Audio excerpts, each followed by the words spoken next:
When I hear our anthem, I think of our promise.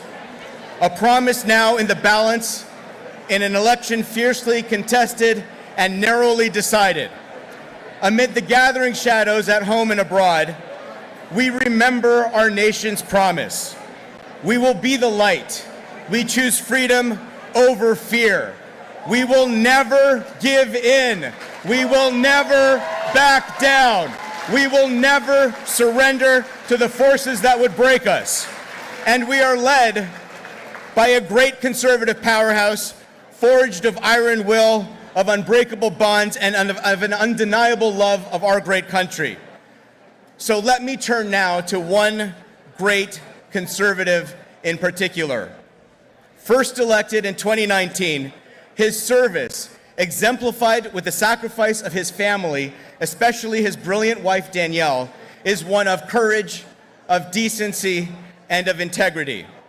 He stands tall in height and in character. He chose his country over himself by making the decision to return our leader in a by-election to go head-to-head with Mark Carney on the floor of the House of Commons.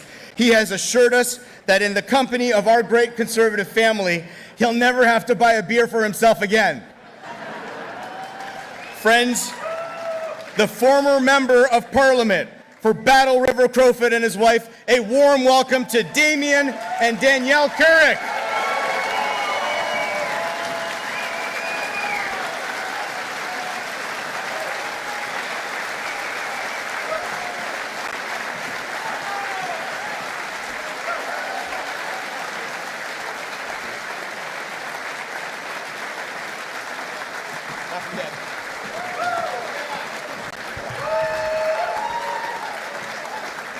Well, good evening, Calgary.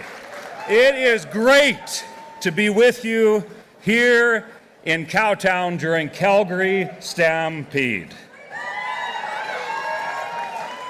You know, there is something really special that happens when conservatives come together with a shared vision for the future. Optimism and hope grow. That's the conservative promise.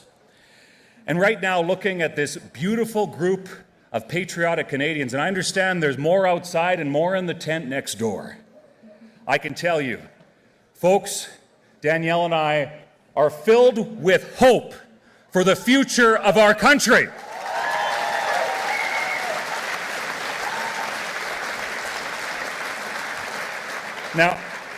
Now, folks, I know the last election result wasn't the final result that any of us had hoped for. But the gains we made cannot be discounted. They were undeniable and significant. Folks, we sent 24 new Conservative MPs to Ottawa and earned the largest vote share of any Conservative party since 1988. That's worth celebrating. But more important than that, folks, is we built a growing coalition, a voter coalition from all walks of life. And here's the reality. None of that could have been done without Pierre Poilievre's drive and commitment to listening to and fighting for the Canadian people.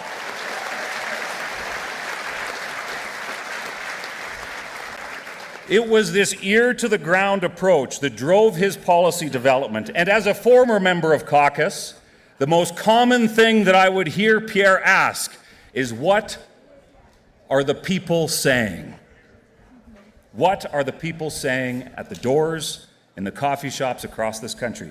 He led by example. Thanks, guys. He led by example, that commitment to listening to the people, and built policy that mattered to Canadians. And I want you to think about this. Every major issue that Pierre Poilievre and our conservative team brought forward defined the agenda. Folks, it was Pierre to thank that we no longer pay a consumer carbon tax in Canada.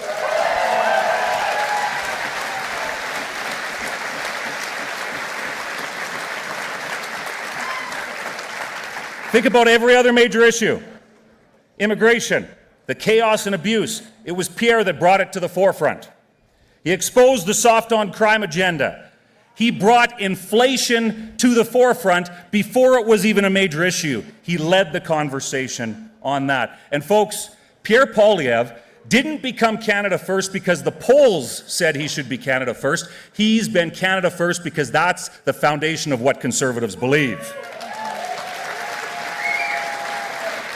Now the question that one naturally asks is, did the Liberals lead on any of those issues? Did they? The answer is no. Mark Carney's solution was to copy and paste our policies, dress them up in a little bit different language, and put them into his platform. He wasn't leading on any of the issues.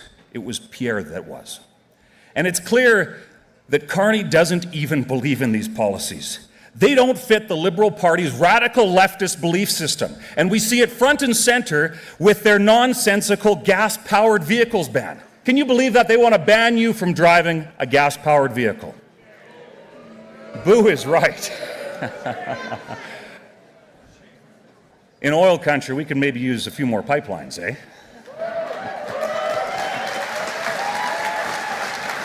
Now, as Shuv mentioned, my wife Danielle and I made the decision to resign my seat so that our leader, Pierre Poilievre, could run there with a path back to Parliament. Danielle and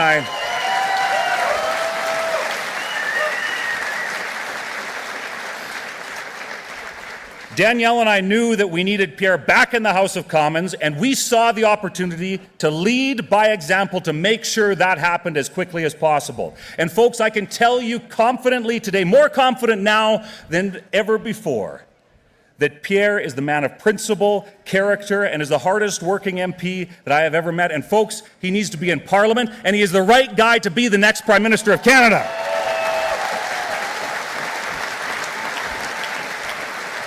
His energy, passion, and drive have grown our party and strengthened this movement beyond what we have ever seen before. And folks, now having had the chance to door knock with him, has anybody in this room door knocked with Pierre Poilievre? Now, I don't just wear cowboy boots at Stampede. It's tough to wear cowboy boots door knocking with Pierre Poilievre because he runs between the doors. His energy, commitment, belief in principles is what this country needs. So now, folks, without further ado, please join Danielle and I in welcoming the next Prime Minister of Canada, Pierre Poilievre, and his wonderful wife, Anna.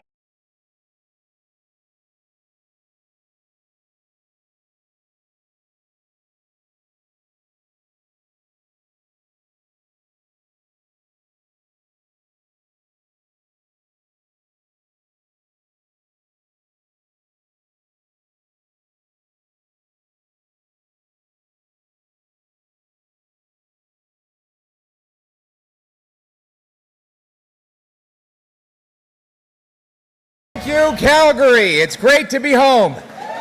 It's great to be back here for the greatest outdoor show on earth. And before I begin, thank you to the amazing Damien Currick, a man for whom I will forever be grateful. Thank you, Damien. You know, there'll be more to say about him in a moment, but I did overhear him talking about my door knocking, and what he forgot to tell was his first campaign. Despite the immense lead he had, he did not want to take anything for granted. Damien was out door knocking, I think it was in Drumheller, and he wouldn't let up. It got to be 9 o'clock, it was late at night, and he kept going. And his team said, you know, it's getting to be 9:15, maybe you should think about stopping. He said, no, we got to keep on going. He wanted to win every single vote. So it got to be 9:30. The lights were starting to go out on the street, and Damien just kept on going. And finally, his team said, Damien, you're going to start costing us rather than winning us votes. He said, okay, I'll make you a deal. One more vote, and then I stop. He goes up to this house. Lights are all off. Bangs on the door. All of a sudden, babies crying. Multiple babies crying. The lights go on. They're screaming and hollering from the parents. The mother opens the door and says, You just woke up my triplets.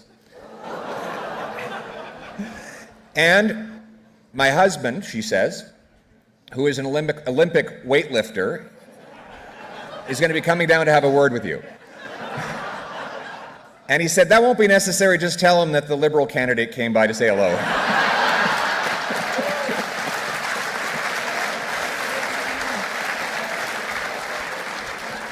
How are you, Premier? Great to see Premier Danielle Smith, a champion for freedom.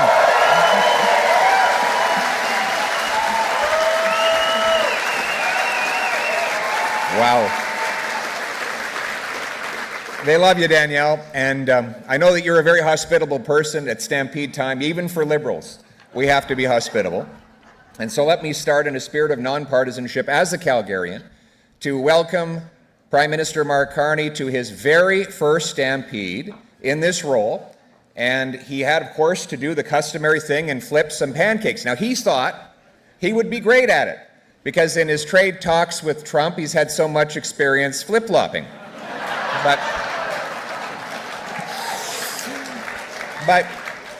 But still, it didn't go as planned. One of the pancakes got broken in half and the other one splattered everywhere. And he owned up to it, but a careful review of a slow motion replay demonstrated exactly what the problem was. He couldn't figure out whether to put his elbows up or down.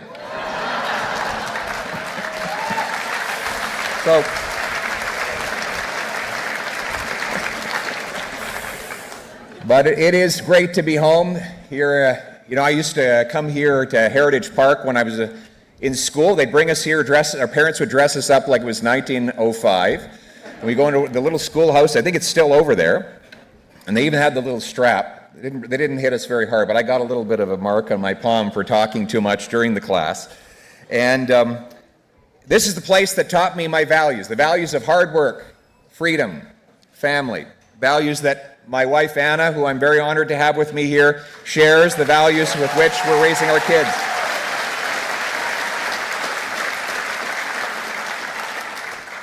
I grew up in these neighborhoods, walked my dog, ran my dog in Fish Creek Park, delivered the Calgary Sun door to door as my very first job, played hockey in the local arenas. And these values that I've taken from this community and this province have taken me forward.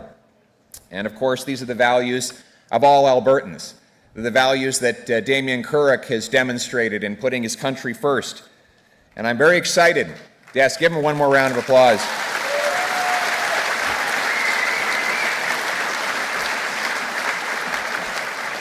Damien is a family man, a hardworking patriot, a great farmer, beloved in his community, known and trusted by people far and wide. And the story that touches me most about him and Danielle was about a year ago, his father passed away unexpectedly right in the middle of the harvest, and they have 6,000 acres that they had to bring home. And if you can imagine, making arrangements and mourning such a loss in the middle of the harvest was a big problem. They didn't know how they were going to bring home the crop. Then all of a sudden, there were these combines that just appeared from all directions on one morning. And they fanned out into the field, and they brought home the crop and dropped it in the bins and went back to their farms to do their jobs. And that really is the story of Alberta, isn't it?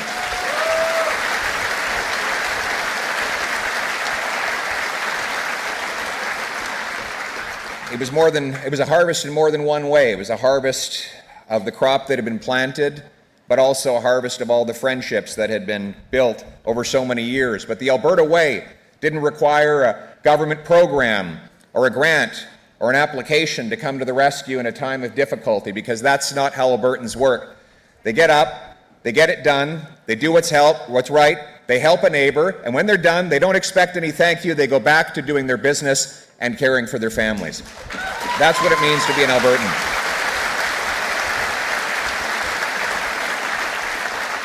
That's the spirit of the Stampede, the spirit of free enterprise, personal responsibility, communities coming together, neighbors helping each other. It's about remembering where you come from so you know where you're going. But that is also the story of Canada. And on the topic of Canada, we know that there can only be a strong Canada when there is a strong and respected Alberta.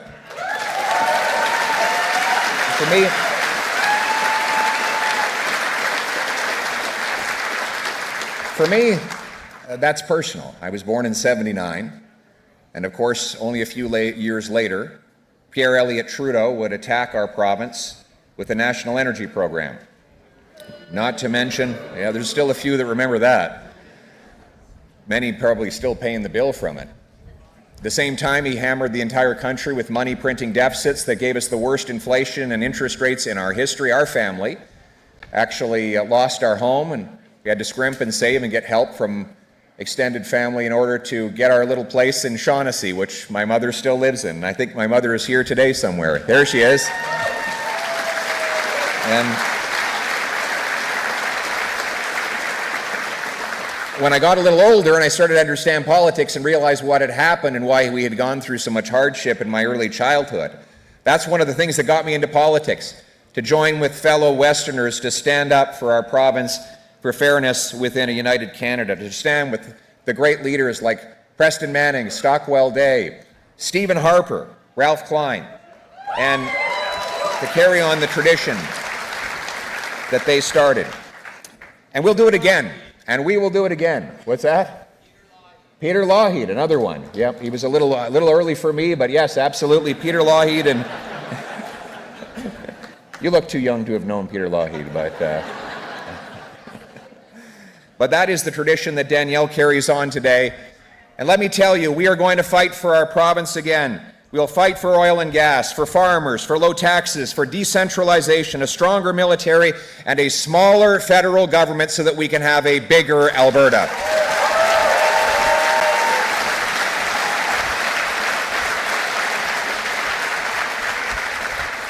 And if elected in Battle River Crowfoot, I'll use the platform of Leader of the Opposition to amplify the legitimate demands of Western Canada to end the unfair treatment. The era of Ottawa telling Alberta to pay up and shut up must end once and for all.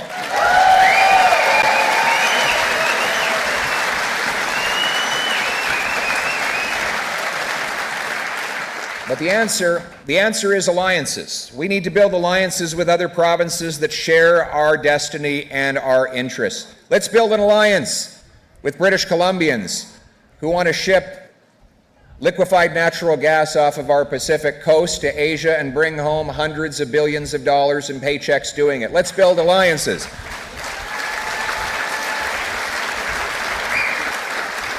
Let's build alliances with Saskatchewanians and Newfoundlanders and Labradorians who want to develop their oil and gas and aren't interested in having anyone in Ottawa cap how much they can produce.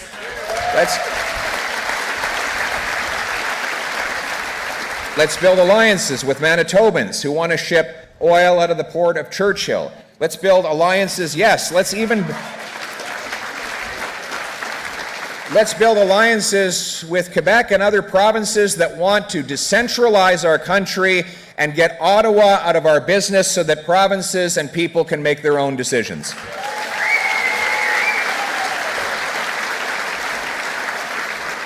Nous allons bâtir des alliances avec les autres provinces, y compris le Québec, pour la décentralisation et pour l'autonomie des provinces et pour nous débarrasser des gouvernements centralisateurs, des politiciens qui veulent contrôler tout. We want to put our country and our people back in charge of their lives. Now, to be honest, I wanted to return here today with an election victory. And though we didn't win, we made extraordinary gains. We added 25 new seats and 2.5 million extra votes, the biggest share of vote since 1988.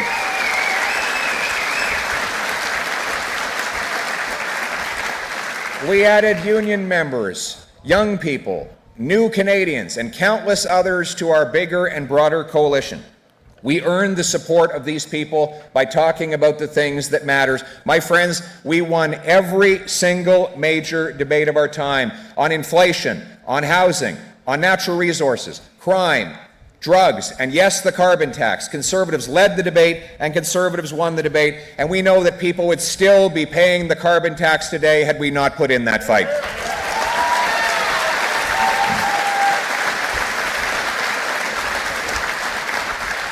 Now, the Liberals, they have a new salesman. They changed Trudeau for Carney.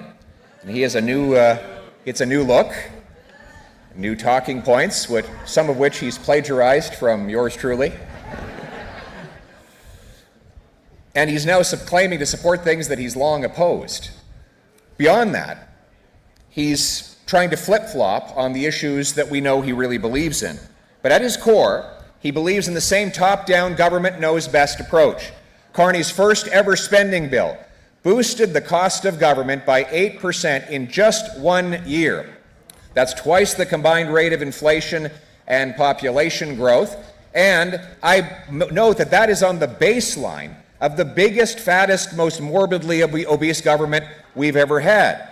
He's kept Trudeau's failed policies, the same red tape, the same production caps, the no new pipelines law, the ban on oil tankers, on gas-powered cars, and on much more. His catch and release laws, he's kept them in place. He hasn't changed them. You know, the former Liberal Justice Minister actually had his car stolen 3 times. This is a true story. He literally had his car stolen 3 times while he was Justice Minister, letting car thieves out of jail. But, you know, it is kind of surprising that they would target the former Justice Minister or a Liberal politician, because you'd think there'd be some sort of professional courtesy in their industry. Mr. Carney, though, has done nothing to reverse this policy, and crime rages in our streets as a result. He's kept Trudeau's out-of-control immigration. His deficits are spiraling out of control. Think of this. Over the last 10 years, Liberals have created a morbidly obese government, and over the last 10 weeks, Mark Carney has added hundreds of billions of dollars of new spending promises to it. Ces déficits sont complètement hors de contrôle. Au cours des 10 dernières années, les libéraux ont créé un gouvernement morbidement obèse. Et au cours des 10 dernières semaines, M. Carney y a ajouté des centaines de milliards de dollars, brisant sa promesse de dépenser moins. Ça, c'est irresponsable. Il nous faut contrôler les dépenses. And the reality is, my friends, that Mark Carney and the Liberals are spending irresponsibly and threatening our present generation with high inflation and our future generations with more debt. In fact, it looks like this year's Liberal deficit might be even bigger than the one that Trudeau left behind. The Liberals have gone from the budget will balance itself to there's no budget at all. And this is really building on their ideology. Tax, regulate, subsidize, repeat. Mr. Carney has the same approach as Trudeau on this as well. Liberals block things, and then they subsidize those same things. Think about it. They block pipelines. Then they buy pipelines. They pay local bureaucracies to block home building. Then they create a $25 billion bureaucracy to build homes. They ban independent media from the internet, and then they subsidize other media, supposedly because we have a crisis in news coverage. They pass laws that stop things, and then they dig into your pocket to subsidize those same things. As Ronald Reagan put it, if anything moves, a Liberal will tax it. If it keeps moving, a Liberal will regulate it. And when it stops moving, a Liberal will subsidize it. Now, the commonality and the consistency in all of this is the simple. By blocking you from doing something and then making you ask the government to help you do it, it makes you reliant on them. It puts them at the center of all power, in charge of your life. And that is their mission, that is their goal. Mark Carney wants a full government takeover of our economy. He wants more control over your life, so elites and insiders like him control and profit from everything. We conservatives, by contrast, we believe in freedom. We want you to have the ability to control your own destiny and make your own course. We believe in freedom of enterprise, freedom of speech, thought, religion, expression, and more. We want government that minds its own business and leaves people to be free to decide for themselves.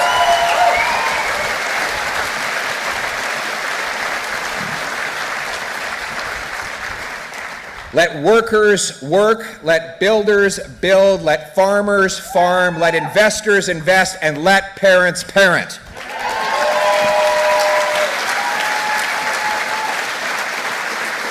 Now, These might seem like theoretical differences, but they are very tangible. Here's the core difference between an economy controlled by the government and one controlled by the free market. A government-controlled economy is a political economy. Businesses have to clamor to please politicians and bureaucrats. In a free market, which we favor, businesses clamor to impress customers. The idea is to put people in charge of their economic lives by letting them have free exchange of work for wages, product for payment, and investment for interest. We want Canada to be the freest country on earth, where everyone who works hard gets a fair shot at a good life. And that is what brings us here to this moment.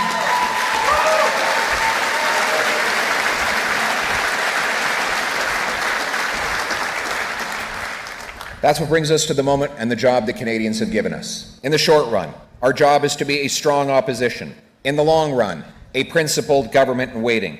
As Lincoln said, I stand with a man when he stands right, and I stand against him when he stands wrong.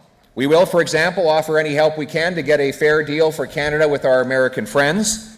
However, we will fight back when the government is wrong. We will fight tooth and nail against the ban on gas-powered vehicles. You should be in the driver's seat and have the freedom to decide what you drive.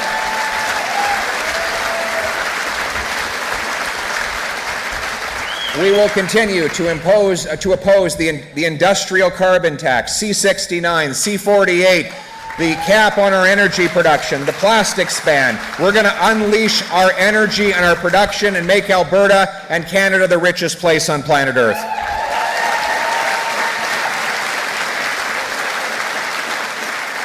We will fight against C-11, the censorship law, and the Online Harms Act, so that Canadians can decide what they see and say on the internet. We will not let the government open your mail without a warrant. That's not how it works in a free country.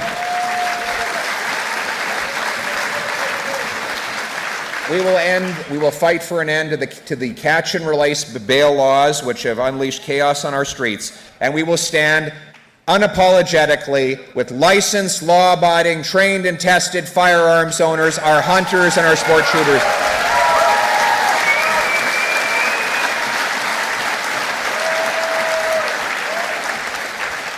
And we will put Canada first in everything that we do, and that includes immigration. Look, we're a welcoming country, but the latest news that the Liberals allowed 17,500 foreign criminals to enter our country by sponging their prior criminal records is just the latest example in the radical, liberal, failed experiment with open borders. And Mark Carney refuses to deport any of these individuals, nor has he changed any of the radical immigration targets that Justin Trudeau left behind. Our housing, our health care, our jobs are overwhelmed. Our young people are cast aside while low-paid, temporary foreign workers take their jobs. We must end the abuse in the temporary foreign worker program, the international student program, the refugee system, and we must restore an immigration system that puts our country and its people first.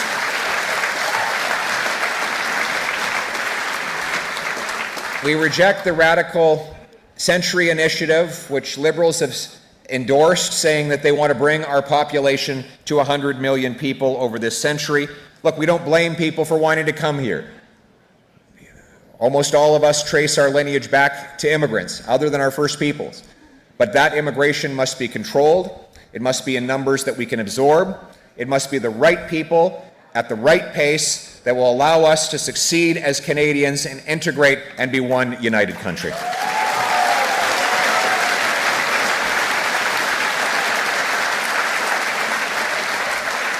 And to put Canada first, we need to have a strong armed forces. Conservatives will continue to champion our soldiers, our sailors, and our airmen to do the job of securing our sovereignty, rebuilding our alliances, asserting our claims, and also preparing for danger. But our military is not just about more money. Yes, we need more money, but that money needs to get to the front lines, not to back office bureaucracy, not to procurement boondoggles, and not to pet projects of the government. In reality, our military must have a warrior culture and not a woke culture.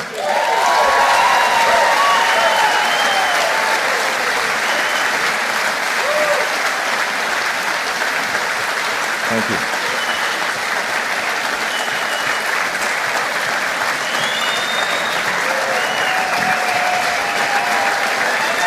Thank you.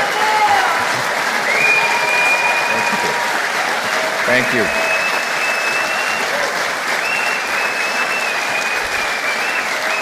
Thank you. Now, fighting for these values is never easy. Change, as we've seen, is not easy. Nothing worth doing is easy. But building Alberta was not easy. You think it was easy for the frontier farmers and the prairie pioneers to break cold ground in order to settle this land? No, it wasn't easy either for the oilmen to pierce through the frost and stone to bring the black gold to the surface. It wasn't easy for the prairie mothers to feed hungry children during drought, depression, and war. It wasn't easy for us to run rail across Mustang and Mountain. It wasn't easy for our prairie boys to go off and fight for freedom against tyranny in the Great Wars. None of that was easy. Making Alberta was hard. Making Canada, the country we love, was even harder. But we don't back down and we don't run away when things get hard. We dust ourselves off, we get back in the saddle, and we gallop forward to the fight. So let's fight for our freedom, fight for our families, fight for Alberta, fight for Canada. I am ready for the fight. Are you ready to join me? Let's do it for the country we love. God bless Canada. Thank you very much, and happy Stampede.